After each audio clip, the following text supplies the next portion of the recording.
इसकी विशेष बात है कि ये सफाई धुलाई का समय चल रहा है, अभी साफ सफाई का समय है।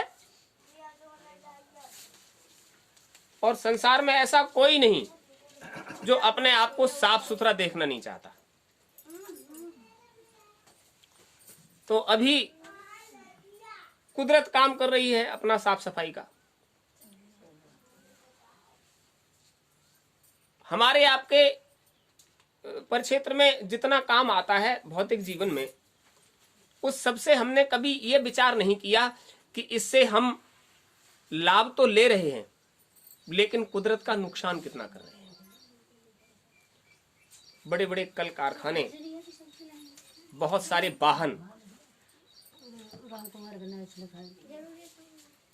ये जितना साधन प्रसाधन हमने जुटा रखा है वो सब कुदरत के काम में बाधक हो जाते हैं। और जब तक ये बाधाएं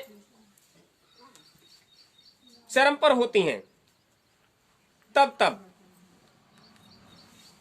वो मालिक जो है उसकी साफ सफाई करता है।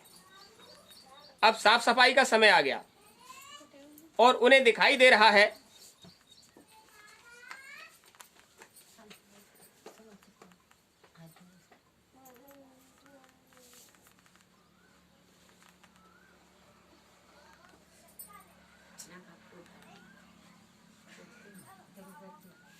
कि अभी साफ सफाई का समय है। तो जब साफ सफाई का समय होता है, हम आप सब पहले गंदे होते हैं, गंदे की तो सफाई होगी। और जब गंदगी इकट्ठा हो गई तो फिर साफ सफाई करने वाला आता है। पहले व्यवस्थाएं हुआ करती थी, घर परिवार समाज में धोबी हुआ करते थे, धोबी, काम बहुत ज्यादा था।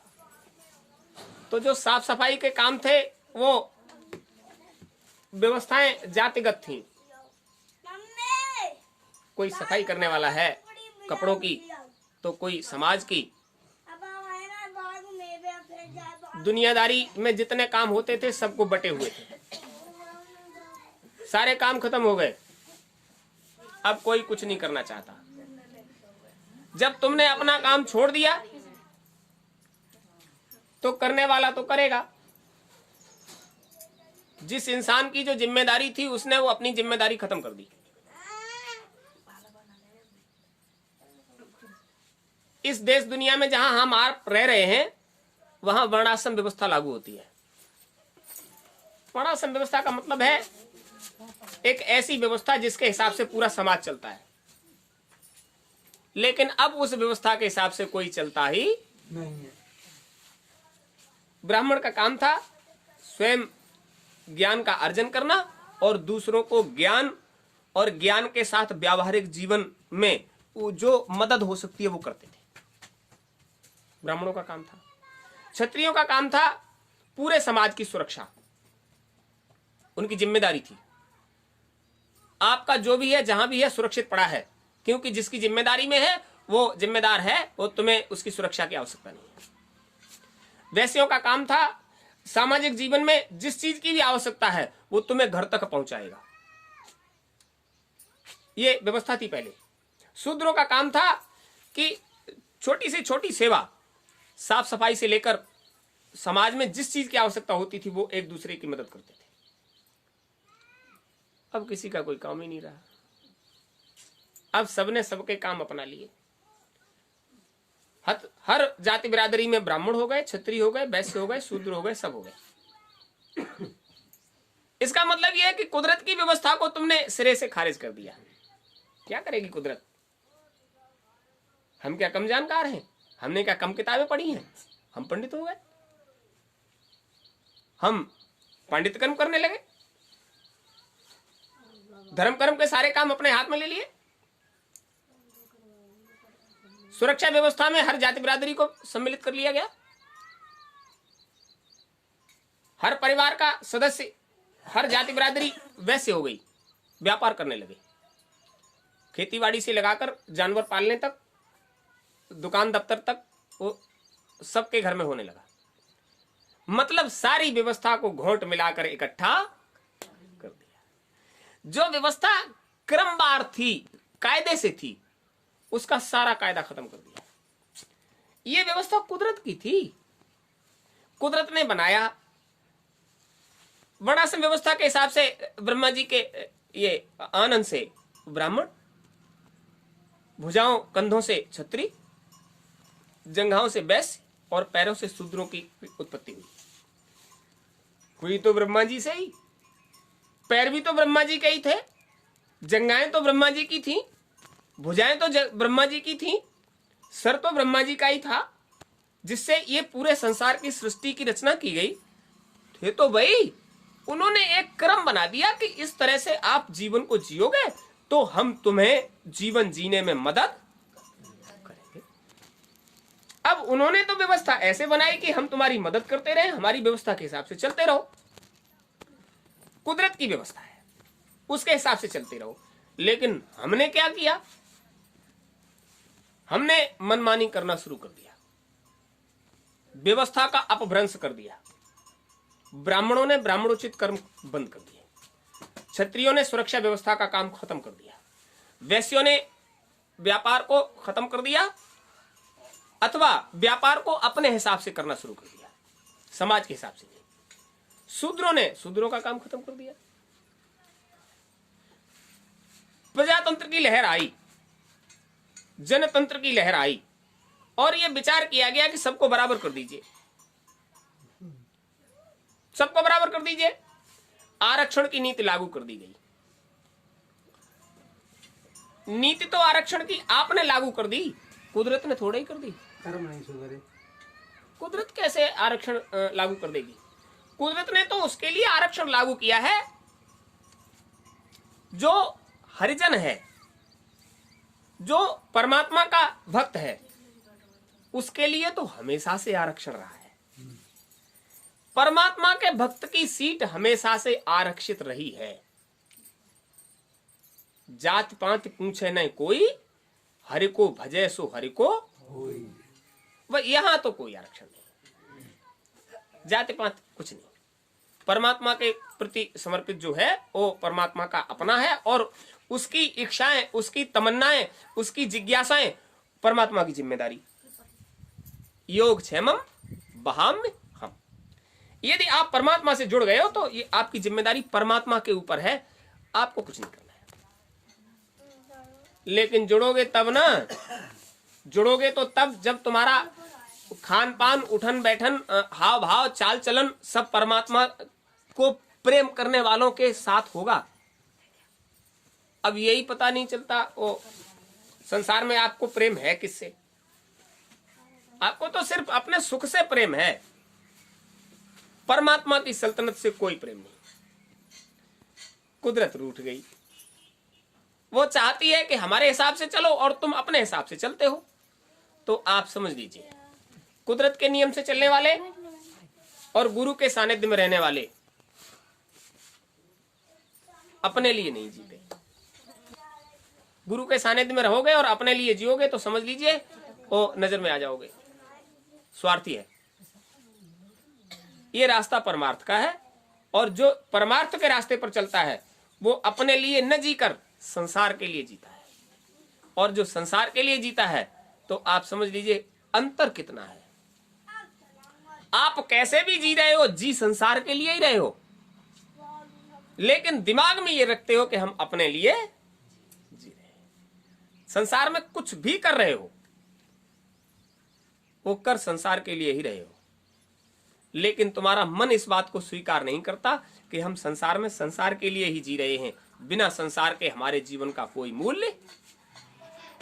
अभी इतने लोग बैठे हो, यहां कोई ना होता तो गुरु महाराज के दरबार में मालिक की बात को किसको सुनाया जाता? कोई नहीं होता, बैठकर प्रार्थना हो जाती। एकांत में बैठकर कई बार ऐसा हो गया है। लेकिन उनकी सल्तनत है, उनको जानने मानने वाले हैं और समय आने पर उनको अंतर में उत्साह पैदा होता है कि मालिक का दरबार लगेगा, हम वहां जाएंगे, हम वहां सत्संग सुनेंगे। इतनी विषम परिस्थितियों में भी आपको कोई जंजीरों से बांधे फिर भी आप रुकने वाले। इसे कहते हैं प्रेम। अगर प्रेम अंदर है तो प्रेम की जो जंजीर है वो इतनी मजबूत है, उसमें बंद कर जो आता है उसे कोई रोकने वाला। और यही चीज मालिक को अंदर तक झकझोर के रख देती है। ईश्वर के प्रति जो चर्चा हुई उसमें भी जहां जहां चर्चा हुई है तो वो वही कहा गया, राम है केवल प्रेम प्यारा, जान ले सो जानने। अब जान कौन लेगा? जिसे राम से प्रेम होगा वो अनुभव करेगा कि समय आने पर उस मालिक ने हमारी मदद की है, तो वही तो जान पाएगा। अब जब उनके संपर्क में ही तुम कभी नहीं आए हो तो कैसे महसूस करोगे कि तुम्हारे जीवन में क्या आया है? अब तक जितने महात्मा आए, संसारियों ने उन्हें चैन से नहीं रहने दिया, लेकिन महात्माओं ने संसार के हित में ही काम किया। संसार का हित छोड़कर कभी कोई काम। ये जो दौर चला, इससे पहले वाला जो दौर था उसमें महात्माओं के प्रति अगर जरा सा भी भाव गलत कर लिया तो वो श्राप दे दिया करते थे। कलयुग में कोई भी बता के दे कि किसी महात्मा ने किसी को श्राप दे दिया। फर्क है, ये संतमत का युग चल रहा है, गुरु युग है। गुरु कभी अपने शिष्य का अहित नहीं कर ही नहीं सकता। केवल गुरु ऐसी सत्ता है जो अपने शिष्य का अहित नहीं कर सकता। ऋषि मुनि महात्माओं ने तो बहुत कुछ किया है। आपने इतिहास पढ़े होंगे कि फला महात्मा को क्रोध आ गया और उन्होंने श्राप। और कलयुग में तो महात्माओं के साथ कैसा कैसा कर दिया। कबीर साहब को काशी में नहीं रहने दिया, रैदास जी को काशी में नहीं रहने दिया, गोस्वामी जी महाराज को काशी में नहीं रहने दिया, प्रकांड पंडितों की नगरी, और उनके साथ मौत तक पहुंचाने के साधन जुटाए गए। लेकिन उन्होंने पलटकर कभी ये संत मत। गुरु महाराज ने कुछ नहीं श्राप दिया, बचाया। गुरु महाराज के साथ वो व्यवहार किए गए, लेकिन गुरु महाराज ने कभी पलटकर किसी को भी अपनी तरफ से कोई दुर्वचन नहीं कहा। क्यों नहीं कहा? अरे ईसा मसीह को क्रूस पर चढ़ाया गया। क्रूस जानते हो क्या होता है? ईसा मसीह वास्तविक सत्ता की चर्चा करते थे, परमात्मा की चर्चा करते थे। तो वो जो ईसाई लोग थे, वो जो अपने यहाँ जो धर्म मानते थे उसमें वो पाखंड था बहुत, और वो कहते थे कि इस सब का कोई मतलब नहीं है। वो चेतन सत्ता जीवात्मा है जिसके द्वारा जो सोल है वो गॉड को प्रे करती है, उनसे प्रार्थना करती है, और उनकी ऊपर से रेज दया उतरती है। उसका लाभ जीवात्मा को मिलता है। संसार में अपने कर्मों का भुगतान करके जीवात्मा निवृत्त होकर मालिक के धाम चली जाती है। इस शिकायत को वहां के पंडितों ने, जो व्यापारी पंडित थे, जो व्यापार करने वाले धर्म गुरु थे, उन लोगों ने उठाकर राजा से कर दिया, राजा साहब ये सबको धर्म भ्रष्ट कर रहा है। अब वो सही सच्ची बात कहते थे। तो ईसा मसीह, ईसा मसीह उन्होंने कहा ये धर्म भ्रष्ट कर रहा है सबको। राजा ने पकड़वा लिया। राजा के सामने पहुंचे तो उन्होंने कहा भैया हमने तो आज तक कोई ऐसी बात कही नहीं जिससे कोई भी धर्म भ्रष्ट हो जाए। हम तो जीव कल्याण की ही चर्चा करते हैं। वहां जो बैठे हुए प्रकांड पंडित थे उन्होंने सिद्ध करके दिखाया कि देखो ये इस तरह से धर्म भ्रष्ट कर रहा है सबको। उन्होंने कहा नहीं ऐसी तो कोई बात नहीं। तो राजा ने कहा कि आप अब जो ये लोग कहें वैसा करो। उन्होंने कहा महात्मा कभी गलत रास्ते पर जाते नहीं, सबको सही रास्ता देते हैं, सही रास्ते पर जाते हैं, और सही रास्ते पर जाने के लिए जीवन तो बहुत छोटी सी चीज है। यहां तक कि राजा को लगा कि हम राजा हैं और फिर भी हमारी आज्ञा का पालन नहीं कर रहा है, इसलिए उन्होंने उन्हें क्रूस की सजा दे दी, सूली। अब सूली की सजा में एक खंबे को गाड़ा जाता है जमीन में, और उस खंबे में एक जुअर की तरह से एक खंबा और लगा होता है तिरछा, जिस पर इस तरह से लंबे चौड़े हाथ करके और कीले गाड़ दी जाती है। ऐसे ही हाथ बने रहे खड़े रहो। माथे में, गर्दन में, छाती में, पेट में, जंघाओं में, बाहों में इस तरह से कीले गाड़कर वो लटका दिया जाता है। टपक टपक कर खून शरीर का जब खत्म हो जाता है तब धीरे धीरे प्राण निकल जाते हैं। इससे बड़ी संसार में और कोई दूसरी सजा बनी। इसे सूली कहते हैं, उसको ईसाई भाषा में क्रूस कहते हैं। क्रूस पर लटका दिया गया, ले गए और उन्हें ले जाकर क्रूस पर लटका दिया गया। जब उनको कीलें गाड़ी जा रही थी तो वो प्रार्थना कर रहे थे, ओ गॉड, ये संसार के सभी जीव नादान हैं, ये नहीं जानते कि हम इन्हें बिल्कुल सही सच्ची बात बता रहे हैं। तो इसमें जो ये हमारे साथ कर रहे हैं इसमें इनकी कोई गलती नहीं, क्योंकि ये जान नहीं रहे। देखिए जिसके साथ ऐसा व्यवहार हो रहा हो और वो ईश्वर से प्रार्थना कर रहा हो कि ये लोग जो कर रहे हैं वो ये नहीं जान रहे हैं कि सही है या गलत है, इसलिए इनका इसमें कोई दोष नहीं है, इन्हें क्षमा कर देना। अब आप अंदाजा कर लीजिए, जिसके साथ इतना दुर्व्यवहार हो रहा हो और वो व्यवहार करने वालों के लिए ईश्वर से प्रार्थना कर रहा हो कि इन्हें क्षमा कर दे। कितनी बड़ी बात, इसे कहते हैं महात्मा। एक बात भी श्राप देगी। जरा सा भी व्यवहार के अनुकूल अगर नहीं आया मामला, प्रतिकूल हुआ और महात्मा श्राप दे दिया करते थे। लेकिन क्रूस पर चढ़ रहे हैं, कीलें गाड़ी जा रही हैं बदन में और प्रार्थना कर रहे हैं, ओ गॉड, इन सबको क्षमा कर देना, ये सब नादान है, ये नहीं जानते जो कर रहे हैं उसका क्या मतलब है, इसलिए ये क्षमा के योग्य है। इसे कहते हैं महात्मा। गोस्वामी जी महाराज को मौत के घाट उतारने का प्रकार, बच गए थे। वो 14वें दिन जब शरीरांत हो गया तो उनके अनुयायियों ने जाकर राजा से प्रार्थना की, हुजूर, अब तो शरीर का अंत हो गया है, आपकी आज्ञा हो तो हम उनके शरीर को उतार कर उसके साथ जो संस्कार हो सकता है कर दे। राजा ने कहा, मुर्दे का हमें क्या करना, ले जाओ उसको, ले जाओ। तो 11वें दिन उनका शरीर उतारा गया और 3 दिन की यात्रा के बाद एक ऊंची चोटी पर ले जाकर रख लिया गया। चोटी पर रखकर, चूंकि अपने शिष्यों से उन्होंने कह दिया था कि हमारे शरीर को इतनी जल्दी खत्म मत करना, चोटी पर ले जाकर रख लिया गया। 14वें दिन अचानक वो पलकें चलाने लगे। अब 14 दिन शरीर छोटे हो गए हों और अचानक से कोई पलकें चलाने लगे, उदम हो गया। ईसा मसीह ने आंखें खोल दी और धीरे धीरे शरीर में हरकत होने लगी। इशारा किया, शिष्यों ने उठाकर बिठाया। बैठकर उन्होंने खूब जमकर परमात्मा का चर्चा किया और उन्होंने कहा, यह शरीर संसार में रखने का सौदा नहीं है, इसे तो सबको ही छोड़ना पड़ता है, लेकिन हम शरीर छोड़ने से पहले जो बातें आपको बता रहे हैं वो हमेशा तुम्हारे काम आएंगी। तो आज भी जो जो बातें ईसा मसीह शरीर छोड़ने से पहले बताकर गए, बहुत कोटेशन लिखे हैं उनके, आज भी वो बातें दीवारों पर लिख दी गई हैं। लिखी है कोई स्कूल में, कहीं भी वो हो तो आप अनुमान लगाइए। इन्हें कहते हैं महात्मा। कुछ भी नहीं था, बेचारे के पास खाने तक को नहीं होता था, लेकिन महात्मा थे। तो आज उनकी चर्चा गुरु महाराज के दरबार में हो रही है। महात्माओं की चर्चा हमेशा सम्मान के साथ होती है, और कितने भी बड़े धनी मानी अत्याचारी और आतताई हो, सम्मान मिलने वाला नहीं है। सम्मान तो अंतर से मिलता है।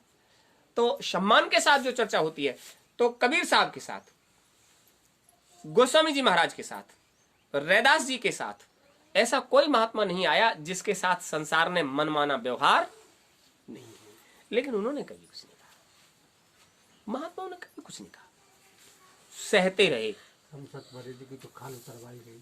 हाँ, तमरे शम्स को राजा को क्रोध आ गया तो उसने चमड़ी उतरवा ली उनकी, नानक पर चक्की जलवाई गई। तो इतने इतने काम किए गए, लेकिन महात्माओं के साथ इसलिए किए गए, ये संसार जो है ना वो काल का है। काल किसी को नहीं बख्शता। काल मतलब समय। समय जब अपने दौर में होता है तो छोड़ता किसी को